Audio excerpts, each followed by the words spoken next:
حمد و صلوات کے بعد خطبے میں جو آیت مقدسہ تلاوت کرنے کا شرف حاصل کیا، اللہ رب العزت ارشاد فرماتا ہے، اے ایمان والو، تم پر روزے فرض کیے گئے جس طرح تم سے پچھلی امتوں پر فرض کیے گئے، لعلکم تتقون، تاکہ تم پرہیزگاری حاصل کرو۔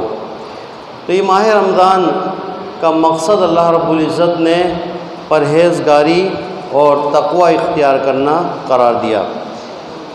اللہ تبارک و تعالی کے حکم سے اس نے چاہا تو انشاءاللہ عنقریب ہم ماہ رمضان مبارک کی رحمتوں اور برکتوں بھری ساعتوں میں داخل ہو جائیں گے۔ اللہ تبارک و تعالی ہمیں خیر و عافیت سے ماہ رمضان مبارک کے تمام روزے رکھنے کی توفیق عطا فرمائے۔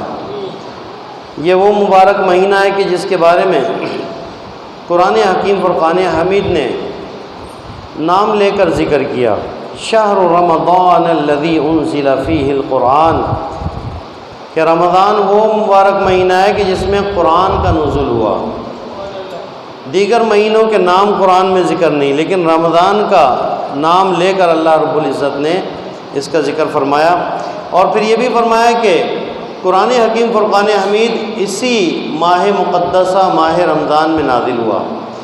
سرکار دو عالم صلی اللہ تعالیٰ علیہ وسلم کی احادیث کریمہ ماہ رمضان کے متعلق ہمیں بکثرت ملتی ہیں۔ حضرت سیدنا ابو ہریرہ رضی اللہ تعالیٰ عنہ راوی ہیں، کہتے ہیں کہ نبی پاک صلی اللہ تعالیٰ علیہ وسلم کا فرمان پربہار ہے کہ پانچوں نمازیں اور جمعہ اگلے جمعے تک اور ماہ رمضان اگلے رمضان تک کے لیے گناہوں کا کفارہ ہیں، جب تک کہ کبیرہ گناہ سے بچا جائے۔ تو ایک نماز دوسری نماز کے لیے کفارہ ہے، اس کے درمیان جو گناہ سرزد ہو جاتے ہیں اللہ رب العزت اس کی برکت سے معاف فرماتا ہے۔ ایک جمعہ دوسرے جمعے کے درمیان جو گناہ سرزد ہوتے ہیں ان کے لیے کفارہ ہے۔ اسی طرح ماہ رمضان ایک رمضان دوسرے رمضان کے درمیان تک کے گناہوں کے لیے کفارہ ہے۔ تو اتنا بابرکت مہینہ ہے۔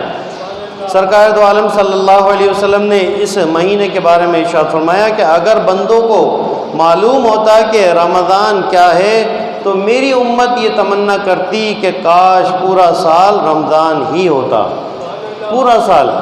اب آج ہم کیا سوچتے ہیں کہ رمضان کے 30 دن ہیں، سب تو نہیں، بعض لوگ جن کو مشکل لگتا ہے روزہ رکھنا وہ سوچتے ہیں، ورنہ روزہ رکھنے والے ایسے بھی ہیں کہ انہیں بڑا مزہ آتا ہے، ماہ رمضان آتا ہے تو دلی خوشی ہوتی ہے، اور ہونی بھی چاہیے کہ ماہ رمضان کی خوشی منانا یہ ایک ایمان والے کی کامل ایمان کی علامت ہے، اور ماہ رمضان جب رخصت ہوتا ہے تو ایمان والے کو غم ہوتا ہے کہ اتنا بابرکت مہینہ ہم سے جا رہا ہے۔ تو سرکار دو عالم صلی اللہ علیہ وسلم نے اس کی فضیلت کتنی زبردست بیان فرمائی کہ اگر معلوم ہو جاتا ہے کہ اس میں ماہ رمضان میں کیا ہے، یعنی کتنی برکتیں ہیں، تو بندہ سوچتا ہے کہ پورے سال رمضان ہوتا، کوئی اور مہینہ آتا ہی نہیں۔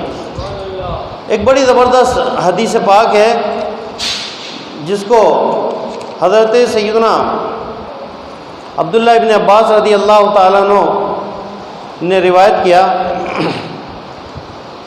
فرماتے ہیں کہ تاجدار دو عالم صلی اللہ تعالیٰ علیہ وسلم کا فرمان باقرینہ ہے کہ بے شک جنت سال کے شروع سے اگلے سال تک رمضان المبارک کے لیے سجائی جاتی ہے، اور فرمایا رمضان شریف کے پہلے دن جنت کے درختوں کے پتوں سے بڑی بڑی آنکھوں والی حوروں پر ہوا چلتی ہے، اور وہ عرض کرتی ہیں کہ اے پروردگار اپنے بندوں میں سے ایسے بندوں کو ہمارا شوہر بنا جن کو دیکھ کر ہماری آنکھیں ٹھنڈی ہوں، اور جب وہ ہمیں دیکھیں تو ان کی آنکھیں ٹھنڈی ہوں۔ تو پورے سال ماہ رمضان کے استقبال کے لیے جنت کو سجایا جاتا ہے۔ کتنا یہ بابرکت مہینہ ہے کہ اس کا استقبال جہاں ہم زمین میں کرتے ہیں، اب یوں سمجھے کہ ہم آج جمعے والے دن ماہ رمضان مبارک کے فضائل سن کر اس کا استقبال کر رہے ہیں، ماہ رمضان کا استقبال کر رہے ہیں، اور وہ روایتیں سن رہے ہیں جو اس کے فضائل میں ہیں۔ اور خوشی کا اظہار کر رہے ہیں، اور اللہ رب العزت سے دعا کر رہے ہیں کہ اللہ تعالیٰ ہمیں خیر و عافیت سے ماہ رمضان دیکھنا نصیب فرمائے، اور خیر و عافیت سے اللہ رب العزت ہمیں تمام روزے رکھنے، تمام تراویح اور عبادات کرنے کی توفیق عطا فرمائے۔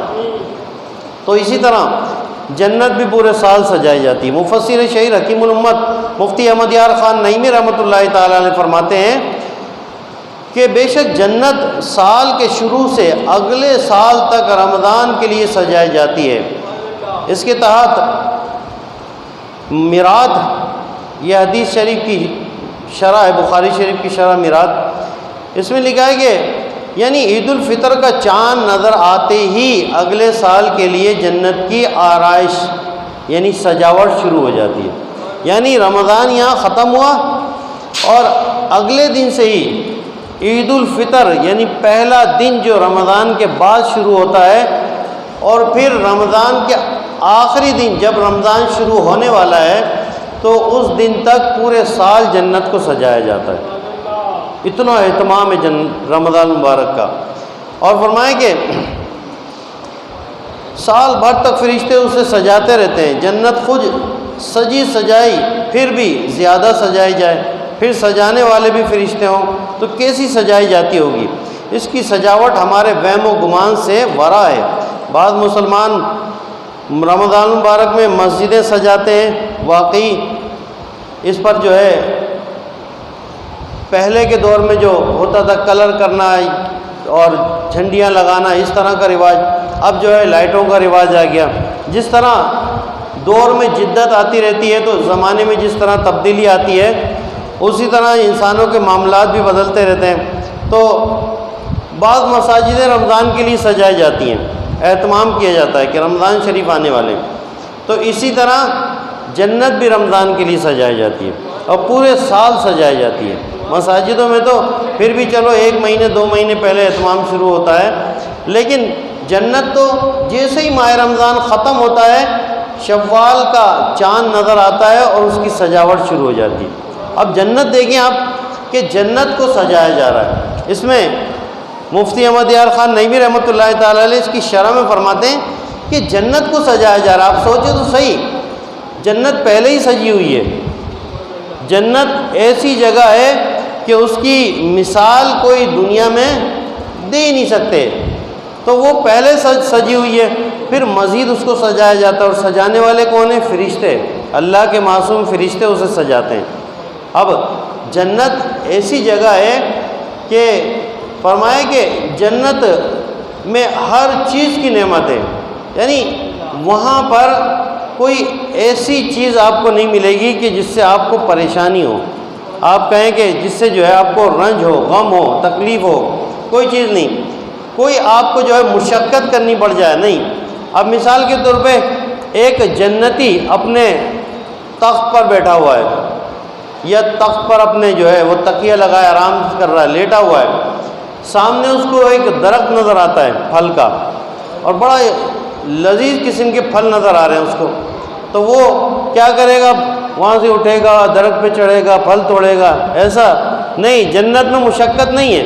وہاں کیا ہے کہ وہ صرف سوچے گا کہ کاش یہ پھل میرے پاس آ جاتے تو میں اس کو تناول کرتا، تو وہ پھل جو ہے فوراً ہی شاخ بڑی ہو کے اس کے قریب آ جائے گی، وہ اپنے ہاتھ سے بھلے لیٹا ہوا یا بیٹھا ہوا اپنے ہاتھ سے وہیں سے توڑے گا اور وہیں سے کھا لے گا۔ اب ایک پھل ہے، دنیاوی پھل میں کیا ہوتا ہے؟ آم ہے تو ظاہر ہے وہ آم کا ہی ذائقہ دے گا، سیب میں آم کا ذائقہ تو نہیں آئے گا، سیب سیب کا ذائقہ دے گا، انگور اپنا ذائقہ دے گا، لیکن جنتی پھل کیسے ہوں گے؟ ایک ہی پھل کھائیں گے اور وہ کئی قسم کے پھلوں کے ذائقے دیں گے، اور ایسے ذائقے دیں گے کہ کبھی کھائے نہیں ہوں گے۔ شکل و شبہ میں وہ ایسا محسوس ہوگا پھل کہ یہ تو ہمارے دنیاوی پھل کی طرح ہیں، لیکن جب بندہ کھائے گا تو پھر کہے گا کہ نہیں یہ تو کوئی اور ہی پھل ہے۔ ایک پھل میں کئی قسم کے ذائقے، یہ اللہ رب العزت کی نعمتیں ہیں جنت میں جو اپنے نیک بندوں کو اللہ تبارک و تعالیٰ عطا فرمائے گا۔ تو ماہ رمضان کے لیے جنت سجائی جاتی ہے، اتنا اہتمام ہوتا ہے۔ اور آپ دیکھیں جنت کی عظمت کا تو کیا ہی کہنا، کاش ہمیں بے حساب اللہ تبارک و تعالیٰ بخش دے اور جنت میں وہ جنت کا مقام اللہ رب العزت ہمیں عطا فرمائے جسے جنت الفردوس کہا جاتا ہے۔ جنت الفردوس وہ مقام ہے جہاں سرکار دو عالم صلی اللہ تعالیٰ علیہ وسلم تشریف فرما ہوں گے۔ تو دعا کریں تو اس طرح کھل کے دعا کریں کہ ہم مانگ کس سے رہے ہیں، اس ذات سے مانگ رہے ہیں کہ جس کے خزانے میں کوئی کمی ہے، کوئی کمی نہیں۔ جنت مانگیں تو سب سے اعلیٰ جنت مانگیں، جنت الفردوس، اور یہ بھی مانگ لیا کریں کہ جنت الفردوس میں کاش ہمیں سرکار دو عالم صلی اللہ علیہ وسلم کا قرب نصیب ہو جائے۔ وہاں جنت کی جہاں اتنی نعمتیں ہوں گی، اس میں ایک بہت بڑی نعمت یہ بھی مل جائے کہ ہم سرکار دو عالم صلی اللہ علیہ وسلم کا دیدار بھی کر لیا کریں۔ جنت کی سب سے بڑی جو نعمت ہے وہ یہ ہے کہ جنتیوں کو اللہ تبارک و تعالیٰ کا دیدار نصیب ہو جائے گا۔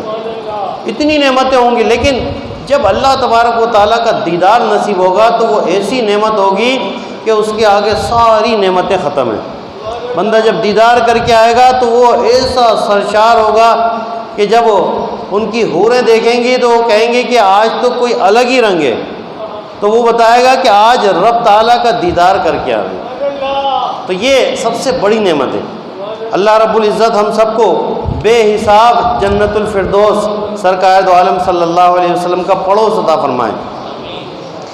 حضرت سیدنا سلمان فارسی رضی اللہ تعالیٰ عنہ کی ایک بڑی طویل حدیث ہے، اور یہ حدیث ماہ شعبان کے آخری دن سرکار دو عالم صلی اللہ علیہ وسلم نے بیان فرمائی۔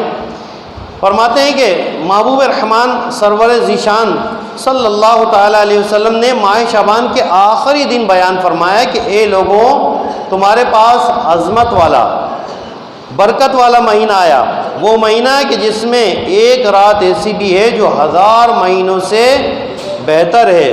اس ماہ کے روزے رکھنا اللہ تعالیٰ نے فرض کیے، اس کی رات میں قیام یعنی تراویح یہ اللہ رب العزت نے سنت قرار دی ہے۔ جو اس میں نیکی کا کام کرے وہ ایسا ہے کہ دوسرے مہینوں میں گویا اس نے فرض ادا کر دیے، نوافل بھی پڑھے تو گویا اس نے فرض ادا کیے، نیکی کا کام کرے تو اس نے فرض ادا کیے۔ اور ایک رات ایسی ہے جو 1000 مہینوں سے افضل ہے۔ سب کو پتہ ہے وہ رات کون سی ہے، شب قدر کی رات، لیلۃ القدر کی رات۔ وہ رات ایسی ہے کہ 1000 مہینوں کی عبادت سے زیادہ ثواب ملتا ہے۔ اور فرمایا کہ اگر فرض ادا کریں، آپ اس حدیث پاک کے فضائل جو ہے سنتے جائیں اور دیکھیں کتنی زبردست ماہ رمضان میں برکتیں اللہ رب العزت نے رکھی ہیں، اتنی زبردست۔ جبھی تو فرمایا، جو پچھلی حدیث ہم نے سنی کہ سرکار دو عالم صلی اللہ علیہ وسلم نے فرمایا کہ اگر بندے کو پتہ چل جائے ماہ رمضان میں کیا ہے تو وہ تمنا کرے کہ کاش پورا سال ہی رمضان رہے۔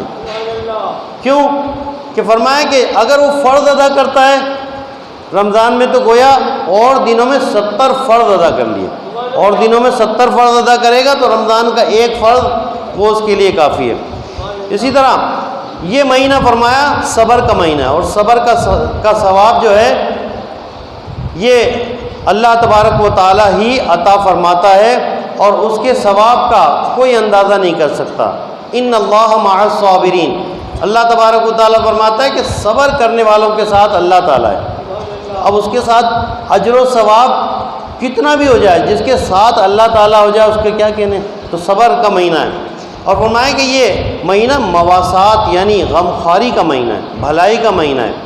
ہم دیکھتے ہیں کہ اس مہینے میں لوگ زیادہ بھلائی کرتے ہیں، ایک دوسرے کے ساتھ جو ہے خیر خواہی کرتے ہیں، لوگوں کو راشن تقسیم کرتے ہیں، ان کو پیسے دیتے ہیں، زکوٰۃ نکالتے ہیں اپنی، اور نفلی صدقات کرتے ہیں۔ تو اسی لیے کہ حدیث پاک میں فرمایا کہ یہ مہینہ غمخواری کا مہینہ ہے، بھلائی کا مہینہ ہے، اور اس مہینے میں مومن کا رزق بڑھا دیا جاتا ہے، مومن کا رزق اس مہینے میں بڑھا دیا جاتا ہے۔ اب اس کا جو ہے تجربہ ہر آدمی کر سکتا ہے۔ ہم عام طور پہ عام دنوں میں نہ تو اتنے فروٹ کھاتے ہیں، نہ اتنی جو ہے اچھی غذائیں کھاتے ہیں جتنے ماہ رمضان میں ہر قسم کا فروٹ بھی مل رہا ہے، دیگر نعمتیں بھی مل رہی ہیں۔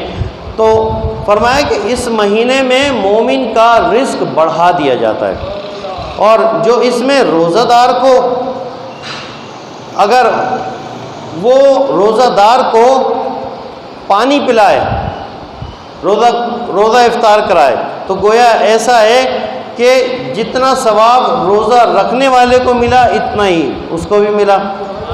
تو صحابہ کرام نے عرض کیا یا رسول اللہ صلی اللہ علیہ وسلم کہ ہم میں کا ہر شخص ایسا نہیں ہے کہ وہ روزہ دار کو روزہ افطار کرائے۔ تو سرکار مدینہ صلی اللہ علیہ وسلم نے فرمایا کہ کیا تم میں کا کوئی شخص ایسا نہیں ہے کہ روزہ دار کو ایک گھونٹ پانی پلا دے یا ایک کھجور کھلا دے؟ تو اتنی استطاعت تو ہوتی ہے، تو یہ ثواب تو اس کے لیے ہے۔ اگر کوئی شخص روزہ دار کو پیٹ بھر کر کھلاتا ہے تو اللہ تبارک و تعالیٰ اسے جہنم کی آگ سے آزاد کر دیتا ہے۔ اب اس میں یہ نہیں ہے کہ کوئی روزہ دار بہت مالدار ہے یا روزہ دار پیسے والا ہے۔ ہم عموماً جو ہے لوگوں کو افطار کی دعوت دیتے ہیں، گھروں پہ بلاتے ہیں، باہر اہتمام کرتے ہیں۔ ہمارے یہاں آپ دیکھتے ہیں کراچی میں کتنا اہتمام ہوتا ہے، روڈوں پہ، فٹ پاتھوں پہ لوگ جو ہے افطاریوں کا اہتمام کر رہے ہیں۔ تو یہ سب، یہ حدیث پاک میں فرمایا کہ روزہ دار کو جو روزہ افطار کراتا ہے اس کو بھی اتنا ہی ثواب ملتا ہے، اور اگر پیٹ بھر کر کھلا دے تو اللہ تعالیٰ اسے جہنم سے آزاد فرما دیتا ہے۔ اسی طرح اور آگے فرمایا کہ سرکار دو عالم صلی اللہ علیہ وسلم فرمایا کہ اس کا ایک عشرہ رحمت والا ہے، یعنی پہلا عشرہ، اور اس کا درمیانی عشرہ وہ مغفرت والا ہے، اور تیسرا عشرہ جو ہے یہ جہنم سے آزادی کا عشرہ ہے، نار سے آزادی کا۔ تو یہ ایسا مبارک مہینہ ہے، رحمتیں بھی برس رہی ہیں، مغفرت بھی ہو رہی ہے، جہنم سے آزادی بھی مل رہی ہے۔ تو اللہ تبارک و تعالیٰ کے محبوب صلی اللہ علیہ وسلم نے اس مہینے کی کثرت سے ہمیں فضائل بیان فرمائے، اور فرمایا کہ اس مہینے میں 4 باتوں کی کثرت کرو، ان میں سے 2 ایسی ہیں جن کے ذریعے تم اپنے رب عز و جل کو راضی کر لو گے، اور 2 ایسی ہیں کہ تمہیں اس سے چھٹکارا نہیں۔ استغفار کی کثرت کرو اور لا الہ الا اللہ کی کثرت کرو۔ اللہ تبارک و تعالیٰ تمہیں اس مہینے میں ہر قسم کی برائیوں سے پناہ عطا فرمائے گا۔ یہ وہ مبارک مہینہ ہے کہ اللہ تبارک و تعالیٰ کی رحمتیں چھما چھم برس رہی ہوتی ہیں۔ روزہ دار کی آپ کیفیت دیکھیں، روزہ دار اگر سو رہا ہے تو وہ بھی عبادت میں شامل ہے، اور روزہ دار اگر افطاری کر رہا ہے تو اس کا کوئی حساب نہیں ہے، روزہ دار اگر سحری کر رہا ہے اس کا کوئی حساب نہیں ہے۔ یہ چند ایسے لوگ ہیں جن کے رزق کا کوئی حساب نہیں لیا جائے گا، کتنا کھایا انہوں نے، کتنا استعمال کیا۔ ان میں سے ایک افطاری کرنے والا اور سحری کرنے والا، تو سحری کرنے کا اجر و ثواب بے انتہا ہے، لیکن سحری کا کوئی حساب کتاب نہیں ہے۔ ویسے آپ کھانا جو کھاتے ہیں نارملی اس کا حساب کتاب تو آپ کو دینا پڑے گا، اور جو ہم کھانا ضائع کرتے ہیں اس کا حساب کتاب اور زیادہ دینا پڑے گا کہ وہ ضائع ہو جاتا ہے۔ تو روزہ رکھنے کے لیے سحری کھا کر قوت حاصل کرو، اور دن میں یعنی دوپہر میں قیلولہ آرام کر کے عبادت کے لیے طاقت حاصل کرو۔ یہ حدیث پاک ہے ابن ماجہ کی۔ تو سحری کرنا یہ سنت مبارکہ ہے، سحری ہمیں کرنی چاہیے۔ بعض لوگ جو ہے بغیر سحری کا روزہ رکھتے ہیں تو فخر محسوس کرتے ہیں کہ آج بغیر سحری کا رکھا۔ یہ فخر کا موقع نہیں، افسوس کا موقع ہے کہ ہماری سنت ترک ہو گئی۔ 3 آدمی جتنا بھی کھا لیں ان سے کوئی حساب نہ ہوگا، بشرطی کہ کھانا حلال ہو۔ روزہ دار افطار کے وقت، سحری کھانے والا، اور مجاہد فی سبیل اللہ سرحد پر جو حفاظت کرنے والا ہے۔ تو وہ ایسے لوگ ہیں کہ اللہ تعالیٰ ان سے کوئی حساب و کتاب نہیں لے گا۔ سحری کرنا روزے کے لیے شرط نہیں ہے، اگر کسی نے بغیر سحری کا روزہ رکھا ہے تو اس کا روزہ ہو جائے گا، لیکن جان بوجھ کے سحری نہ کرنا یہ غلط ہے، سنت ترک ہو رہی ہے، لیکن روزہ بہرحال اس کا ہو جائے گا۔ حضرت سیدنا انس بن مالک رضی اللہ تعالیٰ عنہ فرماتے ہیں کہ حضور نبی کریم صلی اللہ علیہ وسلم نے سحری کے وقت مجھ سے فرمایا میرا روزہ رکھنے کا ارادہ ہے، مجھے کچھ کھلاؤ۔ تو میں نے کچھ کھجوریں اور ایک برتن میں پانی پیش کیا، تو نبی پاک صلی اللہ علیہ وسلم نے کھجور اور پانی سے سحری فرمائی۔ تو یہ فرمایا کہ اگر تم چاہے ایک گھونٹ پانی پی لو یا ایک کھجور کھا لو، لیکن سحری ضرور کرو، تو اس میں برکت ہے۔ آپ چاہے کتنا ہی کم کھا لیں لیکن سحری کے وقت کھائیں ضرور، کہ یہ سنت ہے۔ حضرت سید شیخ شرف الدین المعروف بابا بلے شاہ، آپ دیکھیں یہ ہمارے اسلاف جو صاحب کرامت تھے، اللہ تعالیٰ نے ان کو بڑی طاقت دی تھی، یہ بغیر سحری کے بھی روزہ رکھ سکتے تھے اور بغیر افطار کے دوسرا روزہ بھی شروع کر سکتے تھے، لیکن اللہ تعالیٰ نے اتنی طاقت دی، پھر بھی اس کے باوجود سنت پہ کس طرح عمل کر رہے ہیں اور سنت کی اہمیت ان کے نزدیک کتنی زیادہ ہے۔ بابا بلے شاہ فرماتے ہیں کہ اللہ رب العزت نے مجھے اپنی رحمت سے اتنی طاقت بخشی ہے کہ میں بغیر کھائے پیے، بغیر ساز و سامان کے اپنی زندگی گزار سکتا ہوں، بغیر کھائے پیے۔ یہ ایک دو دن کی بات نہیں کر رہے، آپ فرما رہے اللہ نے اتنی طاقت دی ہے مجھے، بغیر ساز و سامان اور بغیر کھائے پیے اپنی زندگی گزار سکتا ہوں، مگر چونکہ یہ امور سرکار دو عالم صلی اللہ تعالیٰ علیہ وسلم کی سنت نہیں ہے، یعنی بغیر کھائے پیے بغیر ساز و سامان کے زندگی گزارنا یہ حضور کی سنت نہیں ہے، اس لیے میں سنت پر عمل کرنے کی نیت سے کھاتا بھی ہوں اور ساز و سامان کے ساتھ میں اپنی زندگی گزار رہا ہوں۔ اور فرماتے ہیں کہ میرے نزدیک سنت کی پیروی 1000 سال کی عبادت سے بہتر ہے۔ تو یہ آپ فرماتے ہیں کہ جو دن رات انہوں نے اپنی زندگی عبادات میں صرف کی، تو یہ فرماتے ہیں کہ میرے نزدیک سنت کی پیروی یہ 1000 سال کی عبادت سے بڑھ کر ہے۔ تو سحری سنت کی نیت سے کریں، اور ایک روایت میں کہ جب تک مسلمان جو ہے وہ غالب رہیں گے، جب تک سحری میں دیر کریں گے، تاخیر کریں گے اور افطار میں جلدی کریں گے، تو اس سے مراد یہ ہے کہ سحری ہم آخری ٹائم میں کریں۔ ایسا نہیں ہو کہ ہم آدھے گھنٹے پہلے 1 گھنٹے پہلے سحری بند کر دیں، بلکہ آپ 5 منٹ پہلے، 4 منٹ پہلے، 3 منٹ پہلے سحری بند کر دیں۔ اور افطار یہ نہیں، جلدی کا مطلب یہ نہیں کہ وقت سے پہلے افطار کرنا، وقت ہونے کے بعد جلدی افطار کر لیں، یعنی 1-2 سیکنڈ آپ 2 منٹ جو ہے آپ تاخیر کریں، اطمینان کر لیں 2 منٹ میں کہ آپ کا ٹائم ہو چکا ہے، تو آپ اس کے بعد افطار کر لیں۔ اور یہ اپنے ذہن میں رکھیے کہ سحری اور افطاری کے لیے اذان اس کا کوئی تعلق روزے سے نہیں ہے، نہ اذان سے آپ سحری بند کریں، نہ اذان سن کر آپ افطار کریں، بلکہ ٹائم دیکھیں اور ٹائم میں احتیاط یہ کریں کہ سحری آپ 2-3 منٹ پہلے بند کر دیں، افطار آپ 2-3 منٹ تاخیر سے کریں۔ اللہ رب العزت ہم سب کو بخیر و عافیت ماہ رمضان کی بہاریں دیکھنا نصیب فرمائیں۔